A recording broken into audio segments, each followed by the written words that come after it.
Subscribe to our channel and press the bell icon for the latest updates.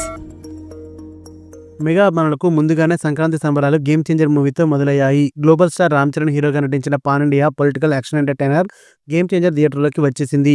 ఊహించినట్లుగానే ఈ సినిమాకు భారీ collections వచ్చాయి. మొదటి రోజు ఈ సినిమాకు ఊహించిన విధంగానే మంచి ఓపెనింగ్స్ రాబట్టింది. రామ్ చరణ్, కియారా అద్వానీ జంటగా నటించిన తాజా చిత్రం గేమ్ చేంజర్. శంకర్ దర్శకత్వం వహించిన ఈ సినిమాకు తమన్ మ్యూజిక్ అందించగా అంజలి, ఎస్.జె. సూర్య తదితరులు కీలక పాత్రలు పోషించారు. త్రిపుల్ మూవీ తర్వాత రామ్ చరణ్ చేసిన మొదటి సోలో మూవీ ఇదే కావడంతో భారీ అంచనాలతో జనవరి 10వ తేదీన గేమ్ చేంజర్ థియేటర్లోకి వచ్చింది. అయితే మొదటి రోజు ఈ సినిమాకు మిక్స్డ్ టాక్ వచ్చినప్పటికీ కలెక్షన్స్ మాత్రం అదిరిపోయాయి. మొదటి రోజు గేమ్ చేంజర్ మూవీ ప్రపంచవ్యాప్తంగా 186 కోట్ల గ్రాస్ వసూలు చేసి సంచలనం సృష్టించింది. 223 కోట్ల షేర్ వసూలు చేస్తే ఈ movie break even target reach అవుతుంది. ఇక ఈ శనివారం, ఆదివారాలు వీకెండ్ కావడంతో మరింతగా కలెక్షన్స్ పెరిగే అవకాశం ఉందని అంచనా వేస్తున్నారు. న్యూస్ అప్డేట్స్ కోసం బెల్ ఐకాన్ని ప్రెస్ చేయండి. అప్డేట్ రాగానే నోటిఫికేషన్ మీకు అందుతుంది. మర్చిపో